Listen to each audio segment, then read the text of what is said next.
Hello बच्चों, आज हम प्रतिरोधकों के संयोजन अर्थात कॉम्बिनेशन ऑफ रेजिस्टर्स के अलग अलग तरीकों के बारे में समझेंगे। ये हम सबको पता है कि हम घर में अलग अलग तरह के विद्युत उपकरण या इलेक्ट्रिकल अप्लायंसेस जैसे refrigerator, TV, cooler, bulb, fan आदि इनका इस्तेमाल करते हैं। इन सबको हमारे घर में ठीक प्रकार से चलने के लिए एक प्रॉपर कॉम्बिनेशन में लगाया जाता है, जिससे ना तो हमारे घर में कोई क्षति हो या खराबी आए या ना ही ये चीजें खराब हो। ठीक, ये विभिन्न कॉम्बिनेशंस दो प्रकार से की जाती हैं, एक सीरीज या श्रेणीक्रम संयोजन, दूसरा तरीका है पैरेलल या पार्श्वक्रम संयोजन।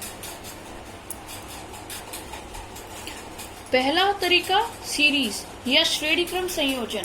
इस संयोजन में विभिन्न प्रकार के रेजिस्टर्स एक के बाद एक ही तार से जुड़े हुए होते हैं। ये तार उन्हें पावर सप्लाई या हमारी बैटरी, जहां से हमें पोटेंशियल डिफरेंस जो कि वोल्ट्स में नापा जाता है, ये मिलता है।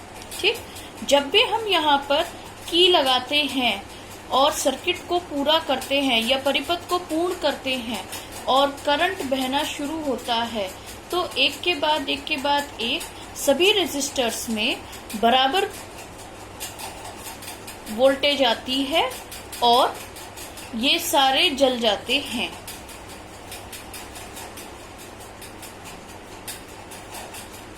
यहाँ पर ये एक अगर खराब हो गया तो ये नहीं जलेंगे, ये खराब हो गया तो ये नहीं जलेंगे। यानी ऐसा क्यों? क्योंकि सर्किट टूट जाता है। किसी एक के खराब होने से यहाँ से सर्किट टूट गया। अब ये सर्किट पूर्ण नहीं है। जो सर्किट पूर्ण नहीं हो उसमें विद्युत नहीं बह सकती, करंट फ्लो नहीं कर सकता।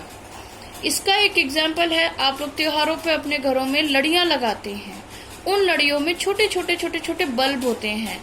यदि एक बल्ब खराब हो जाए तो पूरी लड़ी ही जलना बंद कर देती है, और जैसे ही हम उस बल्ब को रिपेयर करके लगाते हैं, लड़ी फिर से जलना शुरू हो जाती है। यहाँ पर पूरे सर्किट में टोटल रेजिस्टेंस यानी कुल प्रतिरोध इन सारे छोटे छोटे रेजिस्टेंस के जोड़ के बराबर होता है। यानी R टोटल, इस सर्किट का R total R1, R2, R3 के जोड़ के बराबर होगा। यदि R1 1 ओम है, R2 2 ओम है और R3 3 ओम है, तो ये 1 + 2 + 3 यानी कि 6 ओम होगा हमारा R टोटल। तो यदि आपसे पूछा जाए कि किसी परिपथ में कुल रेजिस्टेंस श्रेणीक्रम संयोजन में कितना होगा, तो आप उनको जोड़ करके बता देंगे। ठीक है, इसमें शुरू से अंत तक, यहाँ से यहाँ तक या यहाँ से यहाँ तक करंट सेम रहता है। इसका मतलब ये है कि अगर इस उपकरण को 1 एम्पियर बिजली मिल रही है तो इस उपकरण को भी 1 एम्पियर ही मिलेगी। तो ये केवल वहां पर फायदेमंद है जहां पर हम एक ही प्रकार के छोटे छोटे उपकरण या बड़े बड़े उपकरणों का इस्तेमाल करते हों।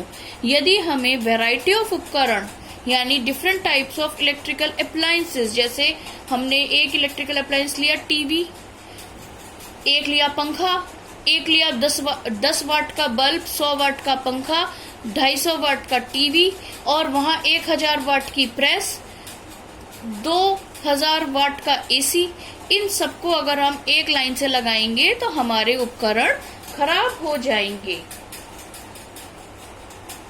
अब अगला है पैरेलल या पार्श्वक्रम संयोजन।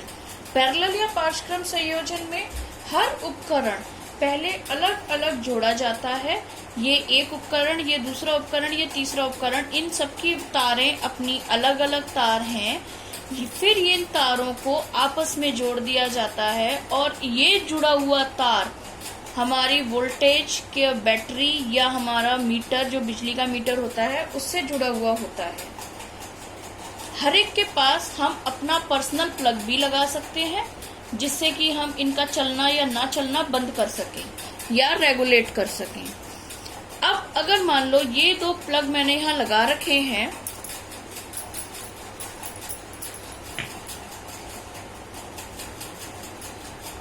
और मैंने इसमें चाबी नहीं डाली, इसमें चाबी नहीं डाली, पर इसमें चाबी डाल दी, तो जब इससे वोल्टेज निकलेगी, यहाँ पे चाबी पड़ी हुई है, यहाँ से जो वोल्टेज निकलेगी तो वो केवल इस परिपथ में जाएगी और ऐसे वापस आ जाएगी। अगर मैं यहाँ पर भी जो चाबी डाल देती हूँ तो यहाँ से गई और फिर आ गई, और इसमें डाल दिया तो मेरे तीनों उपकरण चलने लगे। जब हम केवल बल्ब जलाते हैं या ट्यूब नहीं जलाते, केवल एक बटन ऑन करने पर एक उपकरण चलता है, ये उसी का एग्जाम्पल है। घरों में लगे हुए उपकरणों को बराबर वोल्टेज से जोड़ा जाता है। हमें वोल्टेज बराबर चाहिए, पर हर उपकरण को अलग अलग करंट चाहिए। विद्युत की मात्रा अलग है, कोई छोटा उपकरण है तो कम बिजली से चलेगा, कोई बड़ा उपकरण है तो ज्यादा बिजली से चलेगा।